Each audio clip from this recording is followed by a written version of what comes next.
1 Raja-Raja pasal 14 ayat 1 sampai pasal 15 ayat 34. Pada waktu itu Abia, anak Yerobeam jatuh sakit. Lalu Yerobeam berkata kepada istrinya, "Berkemaslah, menyamarlah supaya jangan diketahui orang bahwa engkau istri Yerobeam dan pergilah ke Silo. Bukankah di sana tinggal Nabi Ahia? Dialah yang telah mengatakan tentang aku bahwa aku akan menjadi raja atas bangsa ini. Bawalah 10 roti, kue kismis, dan sebuli-buli air madu, dan pergilah kepadanya. Dia akan memberitahukan kepadamu apa yang akan terjadi dengan anak ini." Istri Yerobeam berbuat demikian, ia berkemas pergi ke Silo dan masuk ke rumah Ahia. Ahia tidak dapat melihat lagi sebab matanya sudah kabur karena ia sudah tua. Tetapi Tuhan telah berfirman kepada Ahia, bahwasannya istri Yerobeam datang untuk menanyakan kepadamu perihal anaknya, sebab anak itu sedang sakit. Begini-begini harus kau katakan kepadanya. Ketika perempuan itu masuk, berbuatlah ia seolah-olah ia orang lain. Tetapi segera sesudah Ahia mendengar bunyi langkah perempuan itu, sementara melangkah masuk pintu, berkatalah ia, "Masuklah, hai istri Yerobeam. Mengapakah engkau berbuat seolah-olah engkau orang lain? Aku disuruh menyampaikan pesan yang keras kepadamu. Pergilah katakan kepada Yerobeam, beginilah firman Tuhan Allah Israel. Aku telah meninggikan engkau dari tengah-tengah bangsa itu dan mengangkat engkau menjadi raja atas umatku Israel. Aku telah mengoyakkan kerajaan dari keluarga Daud dan memberikannya kepadamu. Tetapi engkau tidak seperti hambaku Daud yang tetap mentaati segala perintahku dan mengikuti aku dengan segenap hatinya dan hanya melakukan apa yang benar di mataku. Sebab engkau telah melakukan perbuatan jahat lebih dari semua orang yang mendahului engkau dan telah membuat bagimu Allah lain dan patung-patung tuangan sehingga engkau menimbulkan sakit hatiku, bahkan engkau telah membelangkangi aku. Maka aku akan mendatangkan malapetaka kepada keluarga Yerobeam. Aku akan melenyapkan daripada Yerobeam setiap orang laki-laki, baik yang tinggi maupun yang rendah kedudukannya di Israel. Aku akan menyapu keluarga Yerobeam seperti orang menyapu tahi sampai habis. Setiap orang daripada Yerobeam yang mati di kota akan dimakan anjing, dan yang mati di padang akan dimakan burung yang di udara. Sebab Tuhan telah mengatakannya, tetapi bangunlah dan pulang ke rumahmu. Pada saat kakimu melangkah masuk kota, anak itu akan mati. Seluruh Israel akan meratapi dia dan menguburkan dia, sebab hanya dialah daripada keluarga Yerobeam yang akan mendapat kubur. Sebab di antara keluarga Yerobeam, hanya padanyalah terdapat sesuatu yang baik di mata Tuhan Allah Israel. Dan Tuhan akan membangkitkan baginya seorang raja atas Israel yang akan melenyapkan keluarga Yerobeam. Seperti kenyataan sekarang ini, kemudian Tuhan akan menghajar orang Israel sehingga tergoyah-goyah seperti gelaga di air dan ia akan menyentakan mereka daripada tanah yang baik ini yang telah diberikannya kepada nenek moyang mereka. Ia akan menyerahkan mereka ke seberang sungai Efrat sana oleh karena mereka telah membuat tiang-tiang berhala mereka dan dengan demikian menyakiti hati Tuhan. Ia akan lepas tangan terhadap orang Israel oleh karena dosa-dosa yang telah dilakukan Yerobeam dan yang mengakibatkan orang Israel berdosa pula. Sesudah itu bangkitlah istri Yerobeam dan pergi, lalu sampailah ia ke Tirza. Pada saat ia masuk melangkahi ambang pintu rumah, matilah anak itu. Mereka menguburkannya dan seluruh Israel meratapi dia sesuai dengan firman Tuhan yang diucapkannya dengan perantaraan hambanya Nabi Ahia. Selebihnya dari riwayat Yerobeam, bagaimana ia berperang dan bagaimana ia memerintah, sesungguhnya semuanya itu tertulis dalam kitab sejarah raja-raja Israel. Lamanya Yerobeam memerintah ada 22 tahun, kemudian ia mendapat perhentian bersama-sama dengan nenek moyangnya, maka anaknya menjadi raja menggantikan dia. Adapun Rehabeam anak Salomo, ia memerintah di Yehuda. Rehabeam berumur 41 tahun pada waktu ia menjadi raja, dan 17 tahun lamanya ia memerintah di Yerusalem, kota yang dipilih Tuhan dari antara segala suku Israel untuk membuat namanya tinggal di sana. Nama ibunya ialah Naamah, seorang perempuan Amon. Tetapi orang Yehuda melakukan apa yang jahat di mata Tuhan, dan mereka menimbulkan cemburunya dengan dosa yang diperbuat mereka, lebih daripada segala yang dilakukan nenek moyang mereka. Sebab mereka pun juga mendirikan tempat-tempat pengorbanan dan tugu-tugu berhala dan tiang-tiang berhala di atas setiap bukit yang tinggi dan di bawah setiap pohon yang rimbun. Bahkan ada pelacuran bakti di negeri itu. Mereka berlaku sesuai dengan segala perbuatan keji bangsa-bangsa yang telah dihalau Tuhan dari orang Israel. Tetapi pada tahun kelima zaman Raja Rehabeam, majulah Sisak Raja Mesir, menyerang Yerusalem.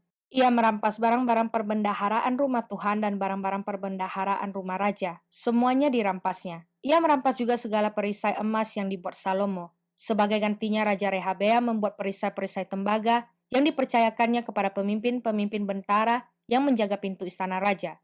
Setiap kali raja masuk ke rumah Tuhan, bentara-bentara membawa masuk perisai-perisai itu dan mereka pula yang mengembalikannya ke kamar jaga para bentara. Selebihnya dari riwayat Rehabeam dan segala yang dilakukannya, bukankah semuanya itu tertulis dalam kitab sejarah raja-raja Yehuda? Dan terus-menerus perang ada antara Rehabeam dan Yerobeam. Kemudian Rehabeam mendapat perhentian bersama-sama dengan nenek moyangnya, dan ia dikuburkan di samping nenek moyangnya di kota Daud. Nama ibunya ialah Naamah, seorang perempuan Amon. Maka Abiam anaknya menjadi raja menggantikan dia. Dalam tahun ke-18, zaman Raja Yerobeam bin Nebat, menjadi rajalah Abiam atas Yehuda. 3 tahun lamanya ia memerintah di Yerusalem. Nama ibunya ialah Ma'akah, anak Abisalom. Abiam hidup dalam segala dosa yang telah dilakukan ayahnya sebelumnya. Dan ia tidak dengan sepenuh hati berpaut kepada Tuhan Allahnya, seperti Daud moyangnya. Tetapi oleh karena Daud maka Tuhan Allahnya memberikan keturunan kepadanya di Yerusalem dengan mengangkat anaknya menggantikan dia dan dengan membiarkan Yerusalem berdiri, karena Daud telah melakukan apa yang benar di mata Tuhan dan tidak menyimpang dari segala yang diperintahkannya kepadanya seumur hidupnya, kecuali dalam perkara Uria orang Het itu.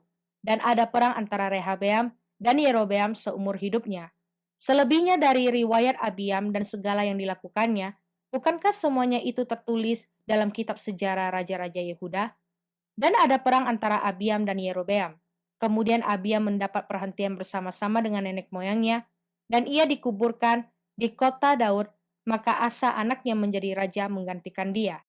Dalam tahun ke-20 zaman Yerobeam, Raja Israel, Asa menjadi raja atas Yehuda. 41 tahun lamanya ia memerintah di Yerusalem. Nama neneknya yang perempuan ialah Ma'akah anak Abisalom. Asa melakukan apa yang benar di mata Tuhan seperti Daud, bapa leluhurnya. Ia menyingkirkan pelacuran bakti dari negeri itu dan menjauhkan segala berhala yang dibuat oleh nenek moyangnya. Bahkan ia memecat Ma'akah neneknya dari pangkat ibu suri karena neneknya itu membuat patung Asyera yang keji. Asa merobohkan patung yang keji itu dan membakarnya di lembah Kidron. Sekalipun bukit-bukit pengorbanan tidak dijauhkan, namun Asa berpaut kepada Tuhan dengan segenap hatinya sepanjang umurnya. Ia membawa persembahan-persembahan kudus ayahnya dan persembahan-persembahan kudusnya sendiri ke rumah Tuhan, yakni emas dan perak serta barang-barang lain. Dan ada perang antara Asa dan Baesa, Raja Israel sepanjang umur mereka. Baesa Raja Israel maju berperang melawan Yehuda, dan ia memperkuat Rama dengan maksud mencegah lalu lintas kepada Asa Raja Yehuda. Tetapi Asa mengambil segala emas dan perak yang masih tinggal dalam perbendaharaan rumah Tuhan dan dalam pembendaharaan rumah raja, dan menyerahkannya kepada pegawainya. Kemudian Raja Asa mengutus mereka kepada Ben-Hadad bin Tabrimon bin Hezion, Raja Aram yang diam di Damsyik, dengan membawa pesan, "Ada perjanjian antara aku dan engkau, antara ayahku dan ayahmu. Di sini kukirim kepadamu suatu bingkisan, yakni emas dan perak. Marilah batalkanlah perjanjianmu dengan Baesa, Raja Israel, supaya ia undur daripadaku." Lalu Ben-Hadad mendengarkan permintaan Raja Asa. Ia menyuruh panglima-panglimanya menyerang kota-kota Israel, dan ia mengalahkan Iyon dan Abel Bet-Maaka dan seluruh Kinerot serta seluruh tanah Naftali. Segera sesudah Baesa mendengar hal itu, ia berhenti memperkuat Rama dan ia menetap di Tirza. Tetapi Raja Asa mengerahkan segenap orang Yehuda, seorang pun tiada yang terkecuali. Mereka harus mengangkat batu dan kayu yang dipergunakan Baesa untuk memperkuat Rama. Raja Asa mempergunakannya untuk memperkuat Geba, Benyamin, dan Mispa. Selebihnya dari seluruh riwayat Asa dan segala kepahlawannya dan segala yang dilakukannya dan kota-kota yang diperkuatnya, bukankah semuanya itu tertulis dalam kitab sejarah raja-raja Yehuda? Tetapi pada masa tuanya ia menderita sakit pada kedua kakinya. Kemudian Asa mendapat perhentian bersama-sama dengan nenek moyangnya, dan ia dikuburkan di samping nenek moyangnya di kota Daud, bapa leluhurnya. Maka Yosafat anaknya menjadi raja menggantikan dia. Nadab anak Yerobeam menjadi raja atas Israel dalam tahun kedua zaman Asa, Raja Yehuda. Ia memerintah atas Israel 2 tahun lamanya. Ia melakukan apa yang jahat di mata Tuhan, serta hidup menurut tingkah laku ayahnya dan menurut dosa ayahnya, yang mengakibatkan orang Israel berdosa pula. Dan Baesa bin Ahia dari kaum Isakar mengadakan persepakatan melawan dia. Baesa menewaskan dia di Gibeton yang termasuk wilayah orang Filistin, sedang Nadab dan seluruh Israel mengepung Gibeton itu. Baesa membunuh dia dalam tahun ketiga zaman Asa Raja Yehuda dan menjadi raja menggantikan dia. Segera sesudah ia menjadi raja, ia membunuh seluruh keluarga Yerobeam. Tidak ada yang bernafas yang ditinggalkannya hidup daripada Yerobeam, sampai dipunahkannya semuanya. Sesuai dengan firman Tuhan yang diucapkannya dengan perantaraan hambanya Ahia, orang Silo itu, oleh karena dosa-dosa yang telah dilakukan Yerobeam, yang mengakibatkan orang Israel berdosa pula, oleh sebab sakit hati yang ditimbulkannya pada Tuhan Allah Israel. Selebihnya dari riwayat Nadab dan segala yang dilakukannya, bukankah semuanya itu tertulis dalam kitab sejarah raja-raja Israel? Dan ada perang antara Asa dan Baesa, raja Israel sepanjang umur mereka. Dalam tahun ketiga, zaman Asa Raja Yehuda, Baesa bin Ahia menjadi raja atas seluruh Israel di Tirza. Ia memerintah 24 tahun lamanya. Ia melakukan apa yang jahat di mata Tuhan, serta hidup menurut tingkah laku Yerobeam dan menurut dosanya yang mengakibatkan orang Israel berdosa pula. Mazmur pasal 74 ayat 1 sampai ayat 6. Nyanyian pengajaran Asaf. Mengapa ya Allah kau buang kami untuk seterusnya? Mengapa menyala murkamu terhadap kambing domba gembalaanmu? Ingatlah akan umatmu yang telah kau peroleh pada zaman purbakala, yang kau tebus menjadi bangsa milikmu sendiri. Ingatlah akan gunung Sion yang engkau diami. Ringankanlah langkahmu ke tempat yang rusak terus-menerus, segala-galanya telah dimusnahkan musuh di tempat kudus.